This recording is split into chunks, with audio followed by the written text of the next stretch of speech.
ang top 3 teams ng liga na ito kung manalo sila at matira yung undefeated streaks ng Aurora Gaming ngayon. Grabe yung salpukan nito kasi nakita natin doon sa index. 6.9 tsaka 7 yung team coordination. So, ibig sabihin, heavily relying din sila dito sa isa't isa to be able to pull off a play. Ang malala pa dito, I don't think TNC will be that much happy to contest the first turtle. Kasi yung team coordination ng Aurora dito lalong amplified sa early game, especially with a double revitalize na pwede manggaling dito kay Reno J at pati na rin kay Edward. Interesting laning phase no, mula dito kay Doming Kite and Kozen. Para bang nakita nating umaangat kanina si Doming Kite ng napakaaga. And we're talking about the carry against a Granger. Against a Granger na historically ay late game pa sumasakit. Oo, siguro dito parang gusto niya patamain yung mga shuriken.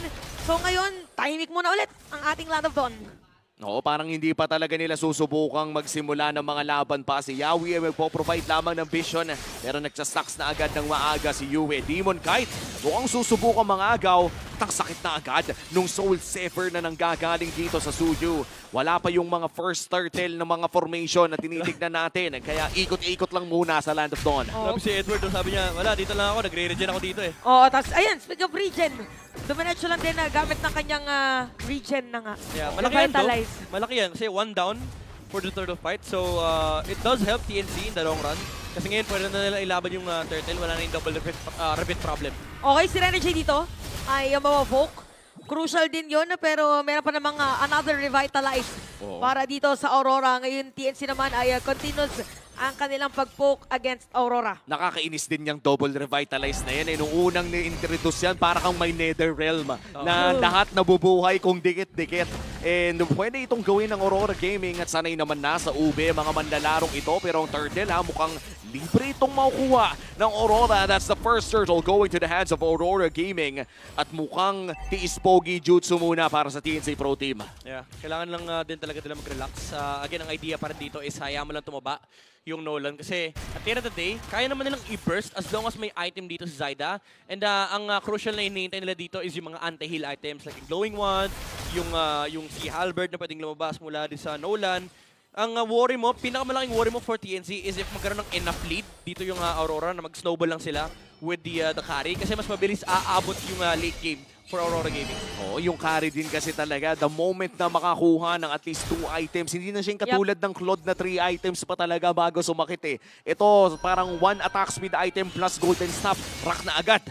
At saka siguro dito for Aurora gusto lang mangyari, wala mo na teamfight talaga, tapos yung dalawang items sila sabi ni Omi, talagang yun yung gusto na gawin. Not unless talaga ipilit ng TNC na magkaroon ng play, kasi yun yung gusto nila, yun yung concept ng kanilang hero composition.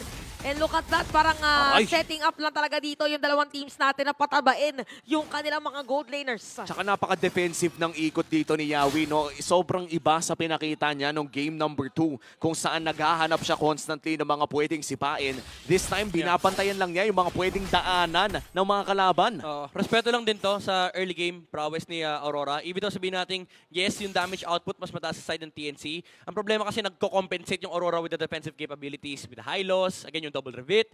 And kapag nakakakuha ng kill dito yung Aurora, lalo lang lumalaki yung window of error ng Aurora kasi nga sa kanila yung late game. So for TNC, kailangan lang nila mag-relax, disiplina lang. Hintayin lang nila yung Sky Piercer and yung first anti-heal item na lalabas dito mula kay Lancy, and then dun sila mag-switch ng gears na pwede na sila maging aggressive. At yun yung maganda sa TNC ngayon, no? Hindi lang basta-basta pindutan lang. Alam din nila kung kailan dapat sumugod, kung kailan dapat lumaban. And looking at the Infinix in-game equipment, ay mukhang hindi pa dapat na oras na bumira dito. Pero si Demon Kite ay agara ng iba-burst. Okay, so nagamit na agad yung Eternal Guard. Flicker din nagamit na at na-slow na nga si Yawit. Napatay na first blood for Aurora habang si Edward nag-zone pa ng mga players dun sa may badalikod. So kung kanina TNC nakakuha ng turtle, this time around Aurora naman nakapwesto dito sa ating pagong. Pero may information naman from Lord JM, nakakagamit lang ng flicker. So aatras ngayon ang TNC. Na-change angle din kasi yung sipa kay Yue kaya napalalim si Yawi. That was a win for Aurora Gaming. Flicker for flicker kasi yun nga, napasama yung pwesto ito ng TNC. And again, ito yung mga sinasabi ko kanina na parang blunders na pwede makomit ng TNC. Now you give Aurora 1 kill. Even though naturally makukuha naman talaga nila yung turtle, kasi nga they have the stronger lineup in the early game. Pero ngayon, medyo recovering ng konti ang TNC and it gives a lot of ample space for Aurora. Oh, Yawi looking for the play. Nakap, sipa sa isa. Kay Rene J nahanap. At nabaliktad na nga, sakto sa kamay dito ni Domen Kite. So yung pala yung play na gustong gawin ng Aurora, parang ibibait yan at nasisira sila ng Torre doon sa may bottom lane, yung parang may counterplay na gagawin against TNC. Nasipa nga si Rene J pero napakakunat kasi ng kabayo. Sinabayan pa ng Revitalize kaya umabot na sa punto na yung 4 na miyembro ng Aurora ay naging sapat na at mukhang Torre pa ata ang kukunin nila. Hindi nga niya ata kinailangan yung repeat boy siya dun eh. Pero alam mo yun, parang ano lang, Para sure. warning, Para sure warning naman. lang talaga na, Yawi, next time bawal mo ako sa bahay. Meron akong ganito. Makunat to, makunat. Pero tingnan natin kung sino magiging makunat dito sa ating team fight. Naku po si Zaida! Zaida ay makakatakas. So nakadash away siya. So 2-0 nga nating score. Aurora lamang pagdating sa gold. And kita nyo naman yung harapan ng dalawang mga tank. Wow! Hindi pa na nga dito si Rene J. At hindi na pinatakas pa. Pero yung Torre sa gitna, kukuhanin ng Aurora. At ito na, Sky Piercer for Kozen. Midnight, ito yung hinihintay nating item para dito sa kupunan ng TNC Pro Team. Go time na ba? Ito na ba yung oras na pumalag talaga para sa Aurora? I mean, kaya naman na nilang yun, pero bibring up ko lang yung sinabi mo kanina. Ang worry na naman ngayon ng TNC, yung 2-item timing ni Kari, it's now Ayan na. online. Meron ng Golden Staff at Corrosion Sight. So pwede na sumama dito si Doming kahit expect Aurora to group up around their gold laner. Oh no, it's gonna be a very hard time para sa TNC Pro Team na sumabay sa damage ng Kari and of course to sustain from this revitalized setup. Pero sinipa ulit si Jay. Siniba na ulit at bibigyan ng pero revitalize ang kanya sagot. Glorious Pathway para bumalik pa ang ilan sa kanyang mga buhay. Diretso no na emote pa. Habang si Domen kahit na doon sa may Yawi! balalikod, nakita na rin sila si Yawi ay napilitan na mag-flicker Oh, Lord out. JM! Habang si Lord JM pumasok na nga. TNC Wow! nakakuha dito ng pagong at napatay na rin siya. Zaida makakatakas din naman with the fracture pero mukhang tuloy ang pag-take ng mid lane if you're TNC Pro Team. Edward de depensa pero yun na ata ang katapusan ng laban na iyon. Hindi nag-proc yung Sky Piercer doon sa isang gusto niyang barilin. Oo, wala siya nakuha. Pero good take from Lord JM. Napakaganda ng kanyang flicker. Nahanap niya pa si Demon Kite. Kaso ang worry mo, naging parte pa si Doming Kite ng isang kill. And tuloy-tuloy lang yung kanyang pag-farm dito sa may top lane. Untouched pa siya kasi tignan mo may nakaharang na kabayo. Sa, ano yun na yan, parang sa perspective ng Aurora, yung Hylos nga hindi nyo kaya patayin eh. Paano pa tong carry namin? Protocol na ata ng Aurora na hindi pwedeng iwan si Doming Kite ng mag-isa, especially on this carry running that Purify. And I think this is the first time in this best of 3 series na meron na tayong nakitang Fury matapos nung mga Oo nangyari nga ng pala. Game 2. Oo, parang ano na sila dito. Just to be safe, just to be safe. Tsaka sobrang safe dito na yun, ni Domen Kite kasi bukod kay Rene JC, Edward din, yung Hilda, makunat din. So kapag kadala mo na yung bouncer niya, talaga mahihirapan mag-burst Oo. dito yung TNC. Sa best pa nga lang nagre-repeat si Edward eh. Wow! Yung kanina. Oh, yung sa ano lang, sa lane lang. Yung pa yung napakaaga, yung parang sinur lang niya. Oo. Sinubukan kong alalaanin yun, napakaaga pa nung laro na yun. That was the first gank of TNC Pro Team kung saan ginamit na lang niya para tumigil na yung laban na yun. Pero si Zaida nakahanap. Wow, what a dodge from Demon Kite. Oo, pero ito yung mga book na kailangan abangan ng Aurora. Okay, so sisira sila ng Torre. Dito sa may top lane, mukhang iba naman ang strategy na gagawin ng TNC. Talagang umiiwas sa Grabe. team fight. Kasi sa may bottom lane, nandoon si Kozen. Trade lang naman ng Torre at mukhang magbabantay pa sa bush sa bandang RBM dito si Yawi. At sakto, no, dito rin naman lalabas yung Lord. Pero nandito na rin ang kupunan ng Aurora Gaming. Makikita na naman ang dating magkapatid. Oh, Yawi, nasundot. Oo, parang ano na ngayon, parang iiwas na ngayon si Yawi kasi 2 beses na gusto sana nilang gumawa ng player, sinisipa niya agad. Si Rene J na nakakatakas. Yun yung mahirap ngayon. Sino kayo unang sisipain? Sino kayo unang pupuntahan? Kung makukunad yung mga players dito ng Aurora. May flicker yung Sicilian, may Purify si Doming Kite. This is gonna be a hard play para kay Yawi. Sino ang hahanapin niya? Ayan na. Edward? Oh, flicker. Nag-flicker si Yui. Nag-flicker si Yui. Oo, pero ito Oy! si Edward na lang ang kanilang kukuhanin. Sabay sagot naman ng Glorious Pathway. Biglang mawala ng buhay doon. Si Zaida mabilis na mag-dash away. Habang pumasok na rin si Demon Kite. Nagamit yung retry. Okay, nagamit yung retry ni Zaida. At bumalik lang yung buhay ni Edward. Yeah. Sinipa siya, Unat. nasa grass pa rin kasi. Yun yung malungkot eh. Yung kahit, ang kailangan gawin ng TNC, kailangan nila sipain yung mga nakarevit. Kaso at this point, kulang talaga ng damage. Kitang-kita yung sagot ni Rene J dito. Actually, hindi nga nila kailangan tulungan Parang yung Hilde. inantay lang nila, no? Oh, ang ginawa ng Aurora, okay, after ng sipa, oy, nag-collapse na. Sige, tikita natin. Sabay tayo mag-revitalize. Glorious Pathway. Pasuko yung si Zaida.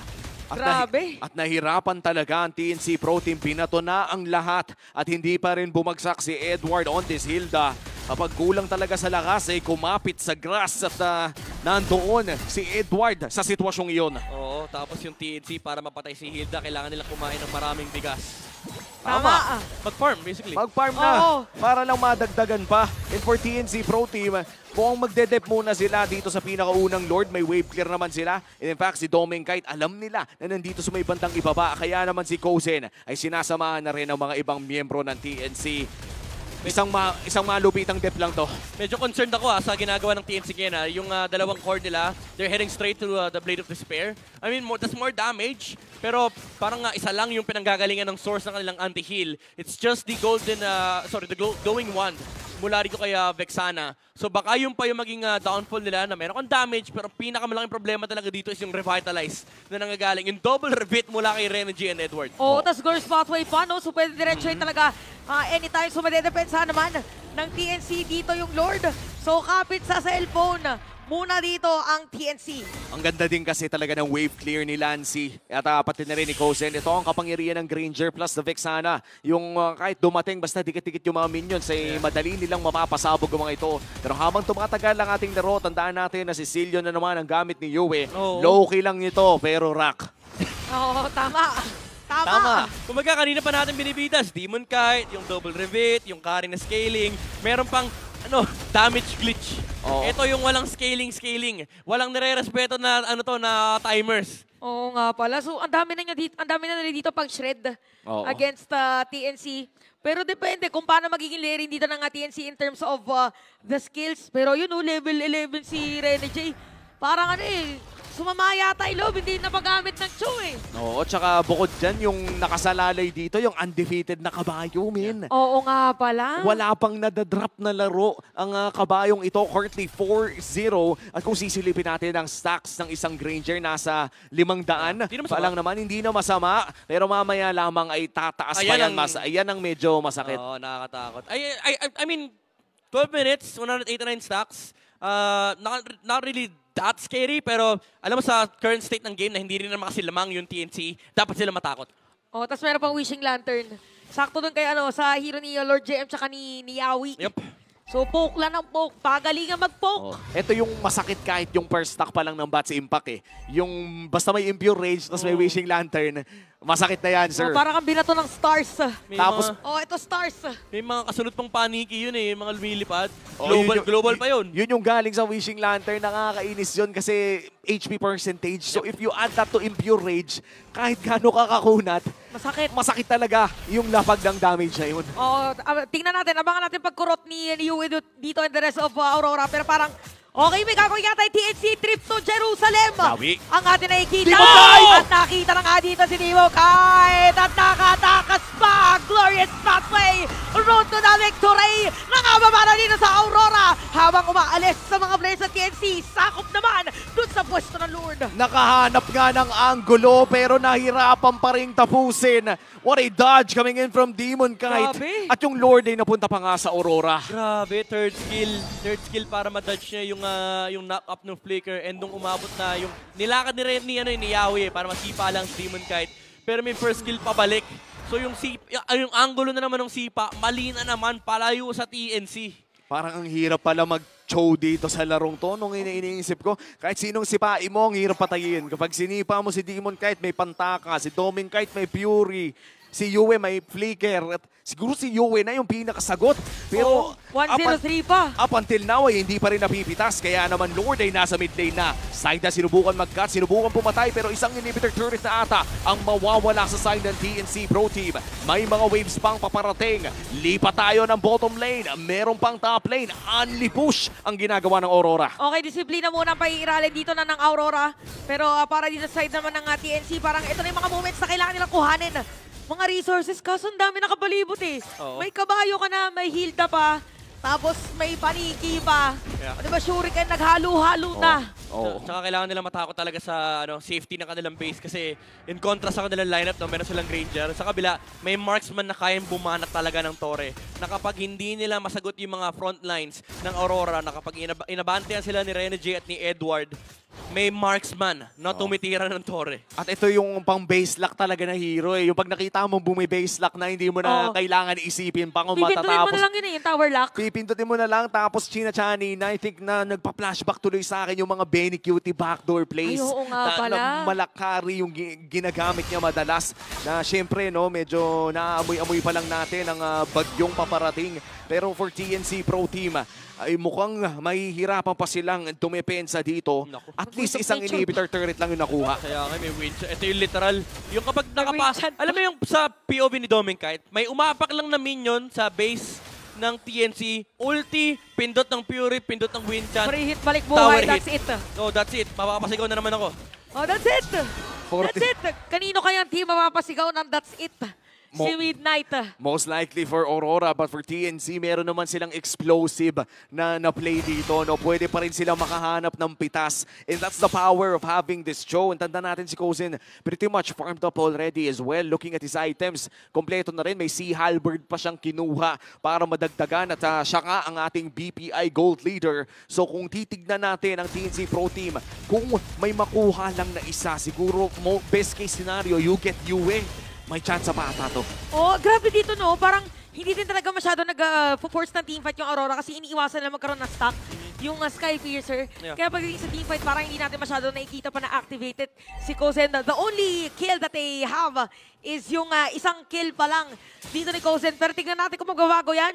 Dahil sayawan na naman. Oo. Sayawan na naman sa Lord. 16 minutes in, mukhang iba-burst na agad ito ni Doming. Kahit wala pang angulo, wala pang conceal. At tinigil nila ng bahagya Yeah. Okay, mga kalahati yung buhay ni Rene J. Tapos diretso Glorious Pathway. Yawi na doon. Sisibahin na nga papalayo. Pero yung nga lang, nakuha pa rin ni Demon Kite. Si Sidon na rin napatay. Habang sila naman nabilis na mag-flicker out. So Aurora, nakakuha ng Lord. Nakakuha ng 2 kill. Nasipa na naman si Demon Kite pero ang ganda ng switch target ni Doming doon. Tinunaw bigla si Yawi. Hindi makalapit yung TNC. Na-cancel pa na naman for the second time around in this series. Yung sipa ng Cho. Hindi full lockdown yung nakuha nila doon. Nakapag first kill. Soul 7 Retribution pa si Demon Kite. Maganda sana yung entry na nakita ni Zyda. Kaso nung namatay na si Yawi, siya na yung next in line.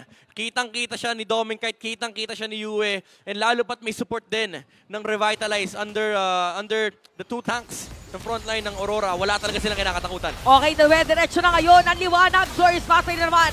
Para ito kay Rene J. Kinamit kay Eternal Guard. Pero Lancy! napakakunan mga players dito ng Aurora. Okay, si Lancy. Pauwi muna siya sa base. Sama Tower si lock. Sideman. Nagkadikitan. Si Edward dito nakuha. That's it. Pero tower lock na para sa Aurora. That's it! That's it! Aurora para sa ating serye.